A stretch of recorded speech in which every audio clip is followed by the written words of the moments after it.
ನಿಗಮಕಲ್ಪತರೋರ್ಗಲಿತಂ ಫಲಂ ಶುಕಮುಖಾದಮೃತದ್ರವ ಸಂಯುತಂ ಪಿಬತ ಭಾಗವತಂ ರಸಮಾಲಯಂ ಮುಹುರಹೋ ರಸಿಕಾ ಭುವಿ ಭಾವುಕಾಃ.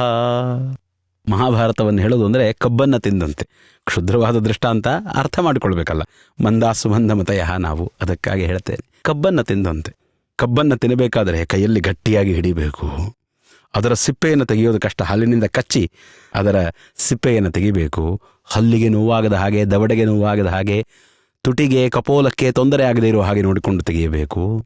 ಆನಂತರ ಕಬ್ಬಿನ ಭಾಗವನ್ನು ಮುರಿದು ಜಗಿದು ಆಸ್ವಾದನೆಯನ್ನು ಮಾಡಬೇಕು. ಪ್ರತಿಪರ್ವ ರಸೋದಯ, ಅದು ಮಹಾಭಾರತ. ರಾಮಾಯಣ ಮುಂತಾದ ಗ್ರಂಥಗಳ ಅಧ್ಯಯನ ಒಳ್ಳೆ ಸ್ವಾದಿಷ್ಠವಾದ ಹಣ್ಣುಗಳನ್ನು ತಿಂದ ಹಾಗೆ, ರುಚಿಯಾದ ಹಣ್ಣುಗಳು. ಭಾಗವತದ ಆಸ್ವಾದನೆ ಅದು ಮಾವಿನ ಹಣ್ಣನ್ನು ತಿಂದ ಹಾಗೆ. ಎಲ್ಲರೂ ಎಲ್ಲ ತರಹದ ಹಣ್ಣನ್ನು ತಿಂತೇವೆ. ಒಂದೊಂದು ಹಣ್ಣನ್ನು ತಿನ್ನುವ ಕ್ರಮದಲ್ಲೂ ವೈವಿಧ್ಯ ಇದೆ ನೋಡಿ. ಕಿತ್ತಳೆ ಹಣ್ಣು ತಿನ್ನುವ ರೀತಿ ಬೇರೆ, ಬಾಳೆಹಣ್ಣು ತಿನ್ನುವ ರೀತಿ ಬೇರೆ, ಅದರಿಂದ ಆಗುವಂತಹ ಆಸ್ವಾದನೆ ಬೇರೆ. ಮಾವಿನ ಹಣ್ಣು ಹೊಟ್ಟೆ ತುಂಬ ಊಟ ಮಾಡಿರ್ತೇವೆ, ಮಾವಿನ ಹಣ್ಣು ಕಟ್ಟು ತಿಂತೇವೆ.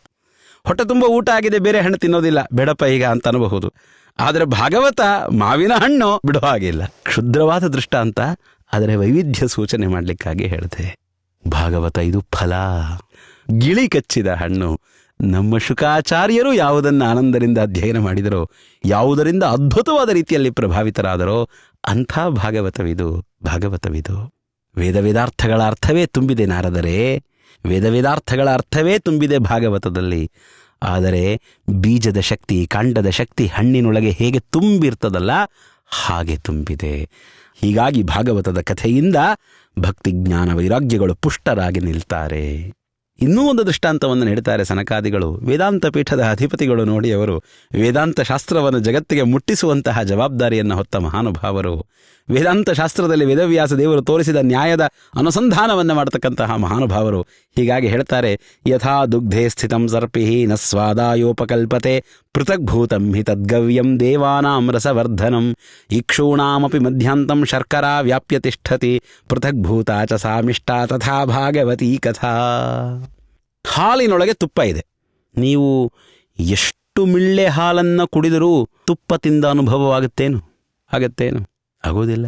ಆದರೆ ಹಾಲನ್ನು ಕಾಯಿಸಿ, ಅದನ್ನು ಕೆನೆಗಟ್ಟಿಸಿ, ಆನಂತರ ಮೊಸರು ಮಾಡಿ, ಅದಾದ ಬಳಿಕ ಅದನ್ನು ಕಡೆದು, ಬೆಣ್ಣೆಯನ್ನು ತೆಗೆದು, ಬೆಣ್ಣೆಯನ್ನು ಕಾಯಿಸಿ, ಏನು ಬರ್ತದಲ್ಲ ತುಪ್ಪ ಅನ್ನುವ ಪದಾರ್ಥ, ಅದನ್ನು ಅನ್ನಕ್ಕೆ ಹಾಕಿಕೊಂಡು ಉಂಡಾಗ ಏನು ರುಚಿ ಇದೆಯಲ್ಲ, ಆ ರುಚಿ ಹಾಲಿನಿಂದ ಸಿಗ್ತಾ, ಆ ರುಚಿ ಮೊಸರಿನಿಂದ ಸಿಗ್ತಾ, ಆ ರುಚಿ ಬೆಣ್ಣೆಯಿಂದ ಸಿಗ್ತಾ, ಆ ರುಚಿ ಕೇವಲ ತುಪ್ಪದಿಂದ.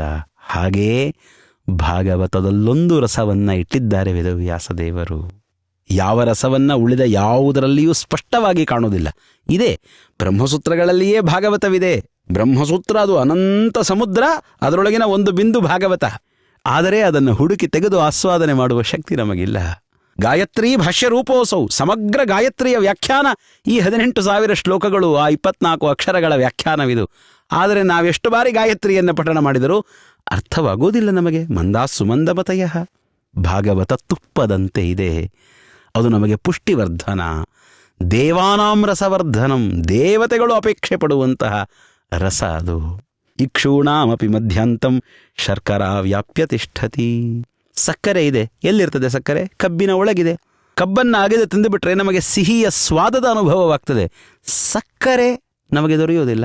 ಸಕ್ಕರೆ ಆಗಬೇಕಂದ್ರೆ ಕಬ್ಬಿಂದ ರಸವನ್ನು ತೆಗೆದು, ಆ ರಸವನ್ನು ಕುದಿಸಿ, ಪ್ರಕ್ರಿಯೆಗಳಿಗೆ ಒಳಪಡಿಸಿ, ಆಮೇಲೆ ಸಕ್ಕರೆಯನ್ನು ಮಾಡಿಕೊಳ್ಳಬೇಕು.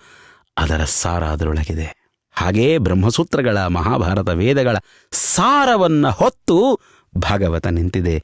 ಇದಂ ಭಾಗವತಂ ನಾಮ ಪುರಾಣಂ ಬ್ರಹ್ಮಸಂಹಿತಂ ಭಕ್ತಿಜ್ಞಾನ ವಿರಾಗಾಣಾಂ ಸ್ಥಾಪನಾಯ ಪ್ರಕೀರ್ತಿತಂ. ಏನು ಅದ್ಭುತವಾದ ಮಾತು! ಯಾಕೆ ಭಾಗವತದ ರಚನೆಯಾಗಿದೆ? ಏನು ಭಾಗವತದ ಕಾರ್ಯ? ಏನು ಭಾಗವತದ ಉದ್ದೇಶ? ಭಕ್ತಿಜ್ಞಾನ ವಿರಾಗಾಣಂ ಸ್ಥಾಪನಾಯ. ಭಕ್ತಿಜ್ಞಾನ ವೈರಾಗ್ಯಗಳು ಜೀವನಲ್ಲಿ ಪ್ರತಿಷ್ಠಾಪಿತವಾಗಿ ನಿಲ್ಲಬೇಕು. ಆ ಪ್ರತಿಷ್ಠಾಪನೆ ಮಾಡುವ ಕಾರ್ಯ ಶ್ರೀಮದ್ಭಾಗವತದ್ದು. ಶ್ರೀಮದ್ಭಾಗವತದ್ದು ಸುವ್ಯಕ್ತವಾಗಿ ಭಕ್ತಿಜ್ಞಾನ ವೈರಾಗ್ಯಗಳು ನಮ್ಮಲ್ಲಿ ನಿಲ್ತವೆ ಭಾಗವತ ಗ್ರಂಥದಿಂದ. ಇದಂ ಭಾಗವತಂ ನಾಮ ಪುರಾಣಂ ಬ್ರಹ್ಮ ಸಂಹಿತಂ. ಭಾಗವತಂ ಪುರಾಣಂ ನಾಮ, ಮಹಾಪ್ರಸಿದ್ಧವಾದ ಪುರಾಣವಿದು, ಪುರಾಣಗಳ ರಾಜವಿದು, ವೇದಗಳಿಗೆ ತುಲ್ಯವಾದಂತಹ ಗ್ರಂಥವಿದು. ಭಕ್ತಿ ಜ್ಞಾನ ವೈರಾಗ್ಯಗಳ ಪ್ರತಿಷ್ಠಾಪನೆಗಾಗಿ ವೇದವ್ಯಾಸ ದೇವರು ರಚನೆ ಮಾಡಿದ ಗ್ರಂಥ